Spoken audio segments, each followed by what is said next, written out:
नमस्कार। VIP news में आपका बहुत बहुत स्वागत है। आपके साथ मैं हूं पल्लवी परिहार और रुख करेंगे खबरों की ओर। भंडारपुरी धाम में गुरुदर्शन और संत समागम मेले में मुख्यमंत्री विष्णुदेव साय ने कई घोषणाएं की हैं। उन्होंने भंडारपुरी मेले के लिए हर साल 20 लाख रुपए और मेला स्थल के विकास के लिए 30 लाख रुपए देने की बात कही है। साथ ही मिनी स्टेडियम के जीर्णोद्धार के लिए 10 लाख और अटल समरसता भवन के लिए 20 लाख रुपए की मंजूरी दी गई है। इस दौरान मुख्यमंत्री ने मन के एक समान के सिद्धांत पर चलने का संकल्प जताया और सामाजिक समरसता के लिए सतनामी समाज के गुरुओं की भूमिका की सराहना की।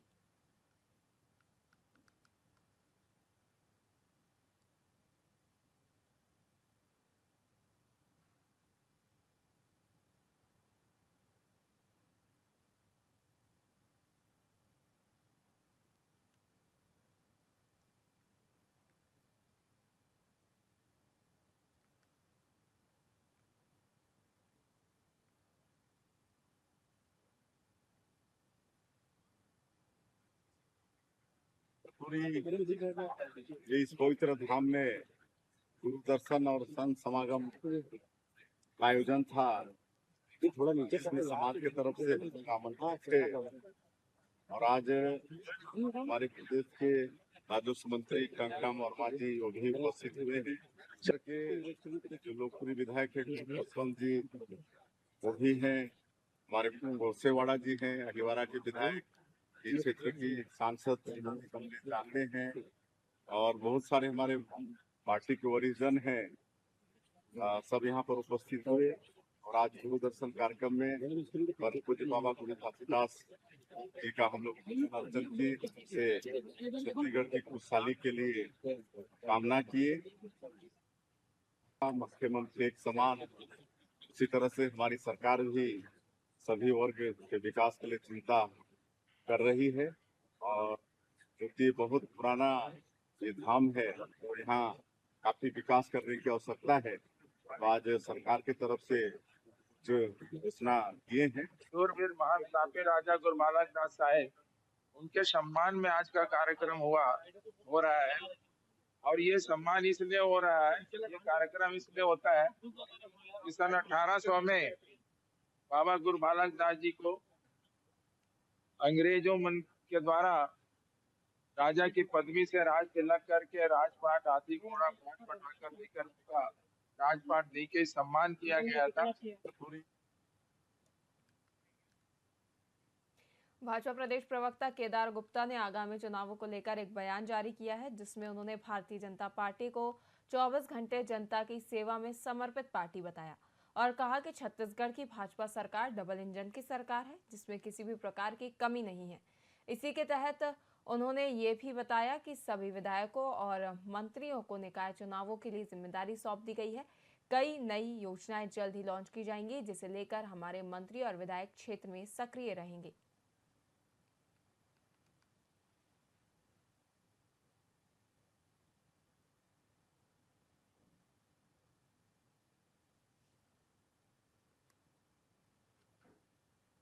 भारतीय जनता पार्टी का संगठन 24 घंटा 12 महीना लगातार जनता की सेवा के लिए भारतीय जनता पार्टी के संगठन को मजबूत करने काम करता रहता है। और अब भाजपा की डबल इंजन की सरकार है, किसी चीज़ की कोई कमी नहीं है। लगातार नई नई योजना आ रहे हैं, विकास के कार्य हो रहे हैं। तो हमारे विधायकगण मंत्रीगण क्षेत्र में सक्रिय होंगे और स्थानीय चुनाव में भारतीय जनता पार्टी स्थानीय निकायों में हर जगह जनता की सेवा के लिए आगे बढ़ेगी और जीत हासिल करेगी। देखिए, भारतीय जनता पार्टी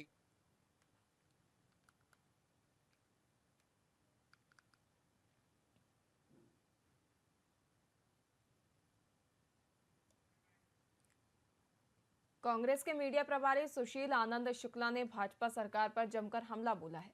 उन्होंने निशाना साधते हुए कहा कि महादेव सट्टा ऐप बंद क्यों नहीं हो रहा, यह सबसे बड़ा सवाल है।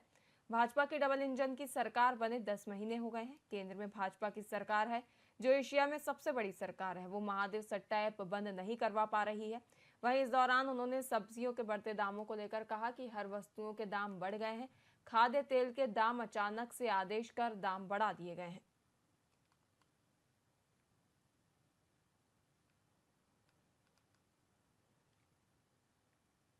सब्जी मंडियों पर भी दाम बढ़ते जा रहे हैं, क्या लगता है? हर वस्तु के दाम बढ़ गए हैं। आप देखिए खाद्य तेल के दाम तो 20% अचानक सरकार ने आदेश निकाल के टैक्स लगा के बढ़वा दिया है। सब्जियों के दाम टमाटर आज 80 से 90 रुपए किलो है, आलू 45 रुपए किलो है, प्याज 55 रुपए किलो है। हर सब्जी आम आदमी के पहुंच से दूर है। दाल के दाम तो पहले ही बढ़ चुके थे, सरसों तेल के दाम पहले ही बढ़ चुके थे और पेट्रोल डीजल के दाम तो बेतहाशा बढ़े हुए हैं, जबकि क्रूड ऑयल के दाम सस्ते हैं। तो यह जो महंगाई है यह केंद्र सरकार प्रायोजित महंगाई लगती है। यदि केंद्र सरकार आज इच्छा शक्ति दिखाए तो पूरे देश में 30 से 35% महंगाई एक झटके में कम हो सकती है। लेकिन किसानों को ये जो फल सब्जियों का लाभ है, जो दाम बढ़े, उसका किसानों को नहीं मिल रहा है। मैं दावे के साथ कहता हूँ कि सरकार की नाकामी कर्मठता के कारण दाम बढ़े हैं। आज जो टमाटर खुदरा मूल्य में 90 रुपए किलो बिक रहा, वही टमाटर यदि आप मंडी में जाएंगे तो 40 से 45 रुपए किलो बिकता है।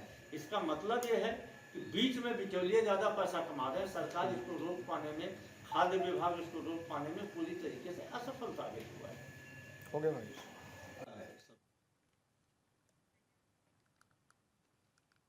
भाजपा प्रदेश प्रवक्ता केदार गुप्ता ने आगामी चुनावों को लेकर एक बयान जारी किया है, जिसमें उन्होंने भारतीय जनता पार्टी को 24 घंटे जनता की सेवा में समर्पित पार्टी बताया है और कहा कि छत्तीसगढ़ की भाजपा सरकार डबल इंजन की सरकार है, जिसमें किसी भी प्रकार की कमी नहीं है। इसी के साथ उन्होंने ये भी कहा कि विधायकों और मंत्रियों को निकाय चुनावों के लिए जिम्मेदारी सौंप दी गई है। कई नई योजनाएं जल्द ही लॉन्च की जाएंगी, जिसे लेकर हमारे मंत्री और विधायक क्षेत्र में सक्रिय रहेंगे।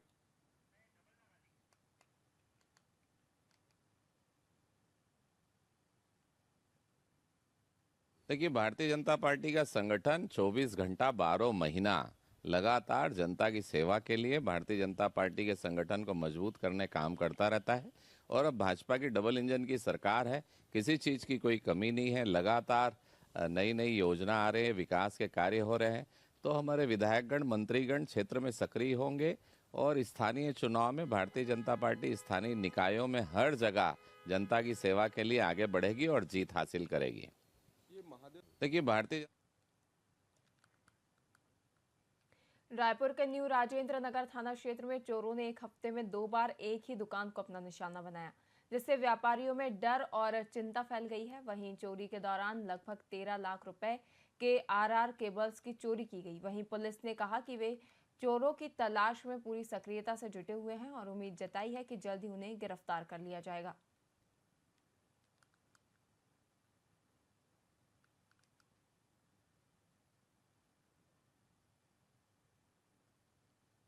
जी, आपका परिचय बताइए। मेरा नाम शोभित है। मैं श्री इलेक्ट्रिकल में यहाँ पे मेरी दुकान है ये। यहाँ पे सर मंडे रात को लगभग संडे रात में चोरी हुई थी। मंडे हम जैसे ही घुसे इस कंडीशन में शटर था और यहाँ पे कुछ वायर के बंडल्स थे और कुछ बंडल वो बाथरूम के पास में थे। लगभग यहाँ पे सर 15 से 17 कार्टून लगभग वायर के चोरी हुए हैं और उसके बाद हमने FIR करवाई और FIR के बाद सर अभी 4 दिन सिर्फ हुए हैं और ये मेरा कल वापस से माल उतरा है और आज ये फिर चोरी हो गया। सुबह जैसे हम मॉर्निंग में दुकान में आए हैं, हमारे लगभग फिर 15-17 कार्टून गायब हुए और टोटल में हमारी सर जो चोरी हो गई है 12 से 13 लाख की हो गई है। बिजली दुकान में अमलेडी रोड में वायर की चोरी हुई है।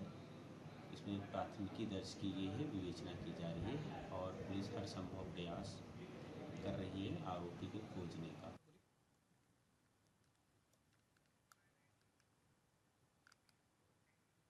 वरिष्ठ पुलिस अधीक्षक संतोष कुमार सिंह की ओर से नशे के विरुद्ध निजात अभियान चलाया गया, जिसके तहत रायपुर पुलिस के सभी राजपत्रित अधिकारियों और थाना प्रभारियों को निर्देशित किया गया कि वे नशे के काले कारोबारियों की पहचान कर कार्रवाई करें।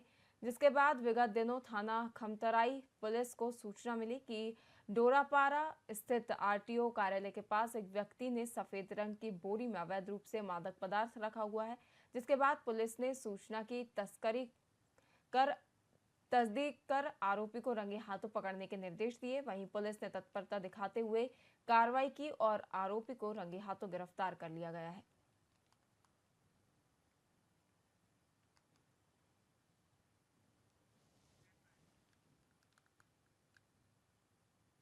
दुर्ग जिले के धमदा थाना क्षेत्र में फर्जी ड्रग इंस्पेक्टर बनकर डॉक्टर और मेडिकल दुकानों पर चेकिंग और अवैध वसूली करने वाले 6 शातिर आरोपियों को पुलिस ने गिरफ्तार किया है।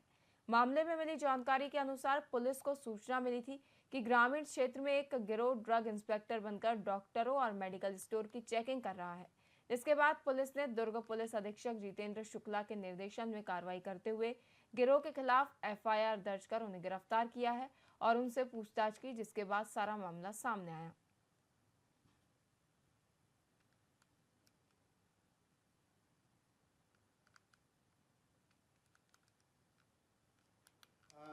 अभी कल दिनांक को 10 तारीख को सूचना मिला था कि ये जो ग्राम खैर सिटी है वहाँ पर कुछ लोग पडरिया तरफ से आए थे, जो कि नकली ड्रग इंस्पेक्टर बन करके वहाँ का जो जोहन वर्मा है और हेमलाल वर्मा है, तो उनके घर में जाके तुम दवाई रखते हो और हम ड्रग इंस्पेक्टर हैं, तुम अपना कागजात दिखाओ, लाइसेंस दिखाओ करके उनको धमकी दे रहे थे और कुछ दवाई को भी उनसे उठा कर ले गए थे। अभी कल दिनांक को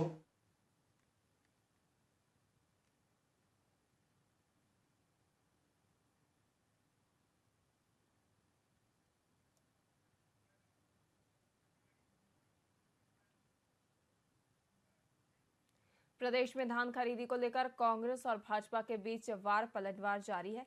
इसी बीच राजस्व मंत्री टंकराम वर्मा के बयान का जवाब देते हुए पीसीसी चीफ दीपक बैज ने कहा कि मैं भी किसान का पुत्र हूं, कोई उद्योगपति का बेटा नहीं। किसानों के बारे में मुझे भी जानकारी है। सरकार को 1 नवंबर से धान खरीदी करनी चाहिए। बता दें कि राजस्व मंत्री ने धान खरीदी को लेकर कहा था कि 1 नवंबर को धान गीला होता है, जिस कारण 15 नवंबर से धान खरीदी शुरू की जाएगी।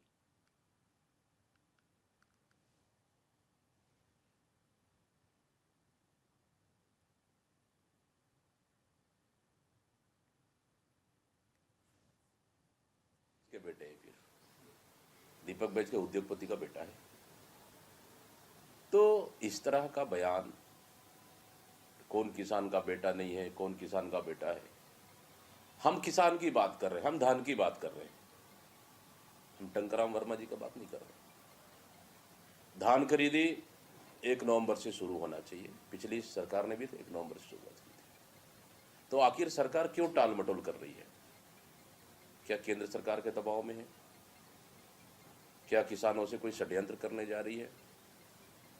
15 साल किसानों के साथ षड्यंत्र की, लेकिन मैं समझता हूँ धान खरीदी, फिर भी मैं बोल रहा हूँ कि धान खरीदी 1 नवंबर से शुरुआत होना चाहिए। और बहुत से धान जो छोटे दान है वो पक चुके हैं, और किसान आप तो देख रहे हैं कि अगर धान पक चुका है तो सीधा खेत से सीधा सोसाइटी में ले जाते हैं। तो इसलिए कि धान 1 नवंबर से शुरुआत होना चाहिए, लेकिन ये सरकार की नीयत साफ नहीं है किसानों के लिए, इसलिए इस तरह की टाल मटोल कर रही है। तो किसके बेटे हैं फिर? कांग्रेस के मीडिया प्रभारी सुशील आनंद शुक्ला ने भाजपा सरकार पर जमकर हमला बोला। उन्होंने निशाना साधते हुए कहा कि महादेव सट्टा क्यों बंद नहीं हो रहा, यह सबसे बड़ा सवाल है। भाजपा की डबल इंजन की सरकार बने 10 महीने हो गए हैं। केंद्र में भाजपा की सरकार है, जो एशिया में सबसे बड़ी सरकार है, वो महादेव सट्टा ऐप बंद नहीं करवा पा रही। वहीं इस दौरान उन्होंने सब्जियों के बढ़ते दामों को लेकर कहा कि हर वस्तु के दाम बढ़ गए हैं और खाद्य तेल के दाम अचानक से आदेश कर बढ़ा दिए गए हैं।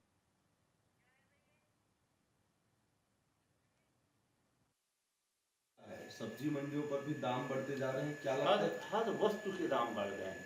आप देखिए खाद्य तेल के दाम तो 20% अचानक सरकार ने आदेश निकाल के टैक्स लगा के बढ़वा दिया है। सब्जियों के दाम, टमाटर आज 80 से 90 रुपए किलो है, आलू 45 रुपए किलो है, प्याज 55 रुपए किलो है। हर सब्जी आम आदमी के पहुंच से दूर है। दाल के दाम तो पहले ही बढ़ चुके थे, सरसों तेल के दाम पहले ही बढ़ चुके थे, और पेट्रोल डीजल के दाम तो बेतहाशा बढ़े हुए हैं, जबकि क्रूड ऑयल के दाम सस्ते हैं। तो यह जो महंगाई है, यह केंद्र सरकार प्रायोजित महंगाई लगती है।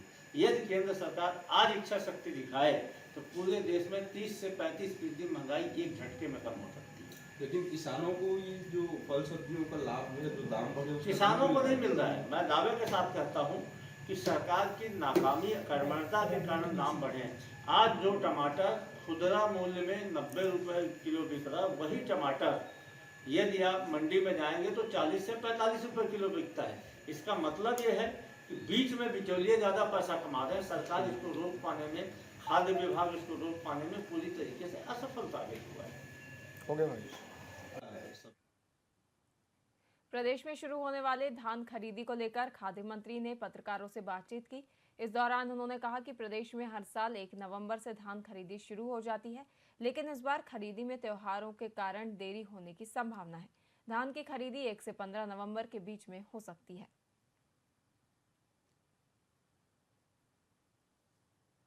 मैं कहना चाहूँगा नेता प्रतिपक्ष पहले जवाब दे कि अपने 5 साल के कार्यकाल में कितने घोटाले किए हैं।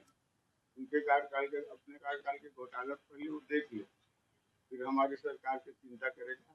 ऐसा कुछ नहीं है कि जो घोटाले की बात कर रहा है, जो धान संग्रहण केंद्र में जमा है उसको घोटाला समझ रहा है, जबकि उनके कार्यकाल में स्पष्ट रूप से 5 साल में जो घोटाला हुआ है लगभग 1200 करोड़ का घोटाला हुआ। इसको देखे पहले उसका जवाब दे नेता प्रतिपक्ष। मैं कहना चाहूँगा। फिलहाल के लिए खबरों में इतना ही। देखते रहिए VIP न्यूज़। नमस्कार।